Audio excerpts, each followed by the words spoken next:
certainly needs no introduction. He's an Emmy winner, a Grammy winner, and while he hasn't won an Oscar, he's host of the Academy Awards. Say hi to Steve Martin. Thank you so much for being here. My pleasure. And by the way, I just have to call attention to the fact you said I need no introduction, and then you gave me a great introduction. It's just a little contradiction. I'm sorry go about ahead. that. That's fine. No, I'm not going to walk. You've been playing banjo most of your life. Yes, I have. Actually. How did you get into Well, playing? I've done other things too, but... What kind of stuff? I've had dinners, I've had lunches, I've attended school. Go ahead. How did you get into playing banjo? Well, when I was about 16, 17 years old, I heard it, and that was enough for me. There was a folk music craze going around the country, started by the Kingston Trio. Probably audiences don't probably remember them, but the country was just completely taken over by this folk music craze. And that led actually to Bob Dylan, and it brought Pete Seeger to the forefront, and everybody was playing banjos in the background, and my ear just went, what is that instrument, that sound? And it just captivated me. I bought books by Pete Seeger on how to play the banjo and Earl Scruggs on how to play the banjo. I slowed down, remember when we had big records, you could play them at different speeds, and I could slow the record down and literally pick it out note by note and learn to play the banjo. You used banjo as part of your comedy act for a long time. How did you incorporate that into your comedy act? Well, it started, when you're a young comedian, you really need material. So I really just incorporated it to fill time, because comedy material is very hard to come by. And, eventually I got more material, but I kept the banjo in because I was doing very silly comedy stuff.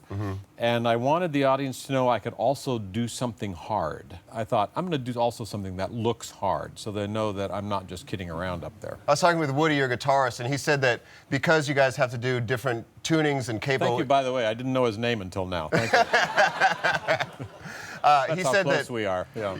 He said that you were incorporating some comedy, almost comedy banter in between your songs that you play with them because you'll have to kill some time while you're tuning or capoing your instruments. Yes. Well, also, I'm a comedian, and I don't want the audience to come and then I stand there silently scowling, and playing song after song after song. I think they'd be disappointed. And also, I like to do comedy. Yeah. I mean, I do two of my favorite things, really, on stage, which is comedy and charging people to hear music.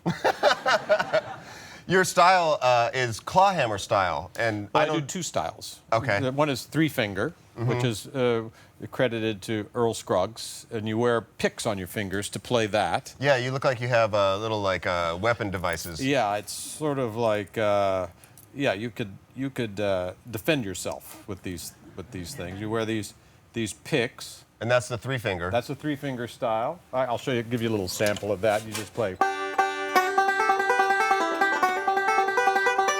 That's three-finger style. Nice. And that's sort of what bluegrass is founded on. And then there's clawhammer style, or frailing. It's got a lot of different names. And that's played with no picks. And it's played in usually a different kind of banjo, an open back banjo. And the sound can be softer. It can also be very fast. But it's more a melancholy. It's more like a...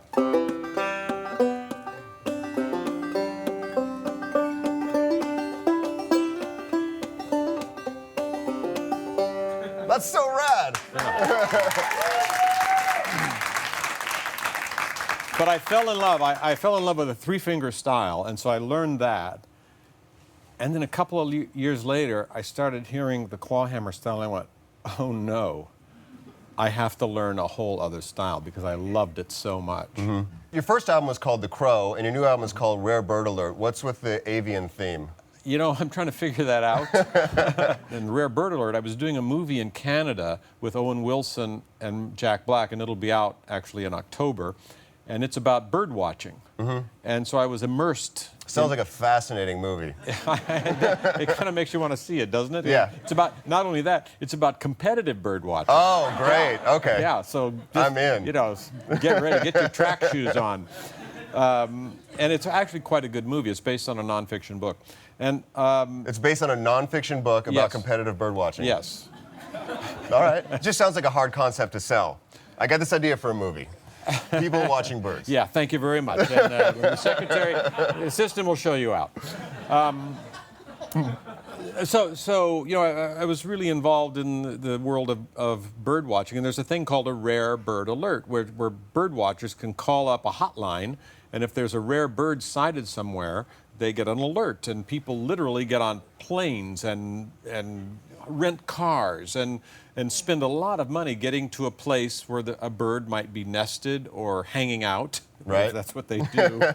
And it's actually quite exciting. And it happens in the movie, and people compete to get there first so they can count off the number of birds they see in a year. Anyway, so my wife actually suggested the title for the song "Rare Bird Alert," which is a very exciting song on the record, I think. And then it became the title of the song because you can see how it lends itself to the artwork. The artwork. Yeah, you guys are photoshopped onto different birds. And that's not a Photoshop. Oh, I'm sorry.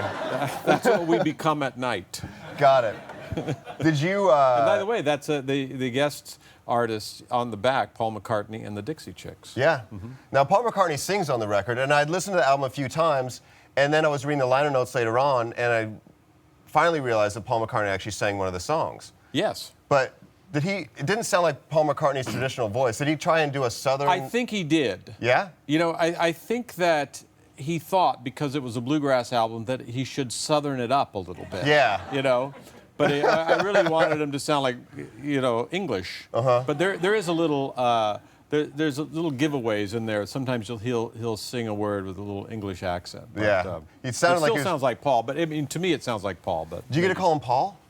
What do I call him? We call him Sir Paul every once in a while. Yeah. But then it's you know, he's not that way. He's the most likable, friendly personality. He came into the studio, it was in someone's house, by the way, because we wanted to do it close to where he was vacationing, and we found a studio in someone's house. He had no qualms. He sang in a closet. Really? Seriously, they had converted a closet into a singing booth, and we were in someone's bedroom. I can't remember the person's name, but I'd mentioned it was a professional situation. But I mean, you know, except for the prostitutes. You know. No, it was a woman who had produced shows on Broadway out in Amagansett, and she had a professional recording studio. But you know, you don't need a fancy name on the door. You just need some equipment. And you know, we did 5 or 6 takes, and we said, I think we got it. He said, oh, let me do a couple more. Let me do a couple more. It was, you know, he's still into it. That's great. Yeah. I wish I could call up Paul McCartney and have him sing on my record. Can you put in a good I'll word give you for his me? number. Yeah, please. He told me not to give it out. But, here, anybody else want the number? Yeah, okay, you're a musician. I'm a musician. I've been in a band a long time. We have a quiz here to see how much of a rock star you actually are. This is called Are You Ready to Rock? All right. So let's see. Have you ever trashed? Failed this test, I have a feeling. Have you ever trashed a hotel room?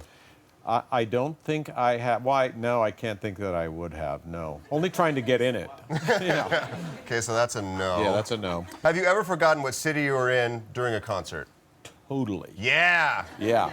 I remember also doing the same joke twice in a show. In the same show? Yes, and it's the eeriest feeling because, you know, you're so used to this, you know, the joke is that it always works. Yeah.